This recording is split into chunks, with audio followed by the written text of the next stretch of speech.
I worked at a restaurant with my older brother during our high school years.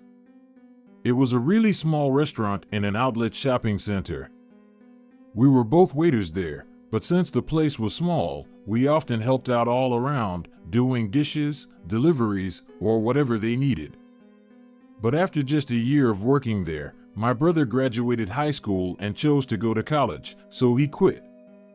However, I kept working there.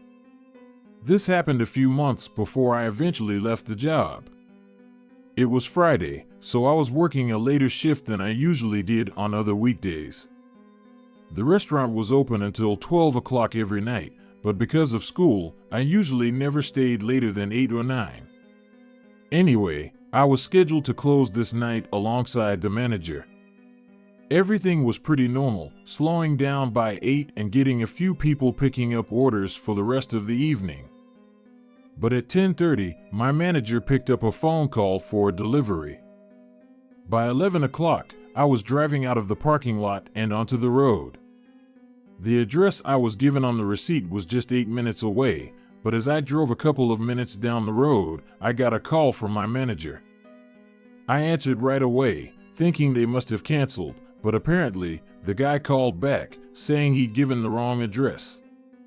I had to pull over and write down the new address. I typed in the new street and number into the GPS, but right away, I knew something was off. It wasn't close at all, it was 25 minutes away in the opposite direction of where I was going. If they had given this address to begin with, the order would have never been accepted. I thought about just going back to the restaurant and telling my manager, knowing he would understand. But I was already out, and we already made the order, so I just started driving. The roads were already pretty empty around town at this time of night, but the further out I drove, the roads became even more empty. I didn't even see any more cars for the last 5 minutes of the drive.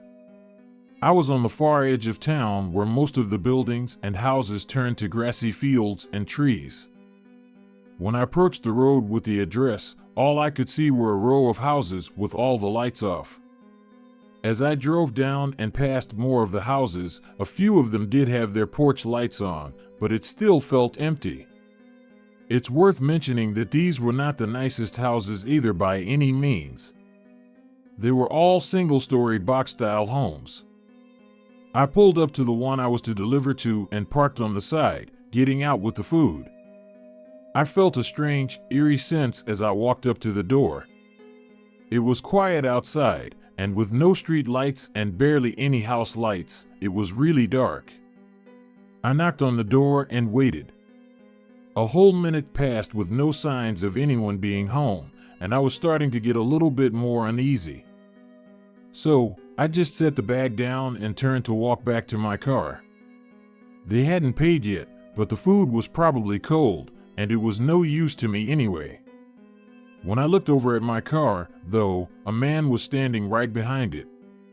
He was leaned over like he was looking into the window. I stopped, and I don't know if the man heard me or what, but he immediately looked up at me. I could barely make out his face, but he was older. "Do you need something?" The man didn't move. I asked again, but nothing changed. Feeling that eerie sense getting bigger, I looked around but didn't see anything other than trees in the dark. Then the man took a few steps back, moving away from my car and standing maybe 5 feet from the door. After a moment, I started walking over slowly, hoping to just get in and leave. As I got right up to the door, the man continued to stare at me from just a few feet away. I cautiously opened the door and rushed inside, but before I could even turn it on, the guy started yelling. I looked over at him, seeing him now facing the woods and just screaming.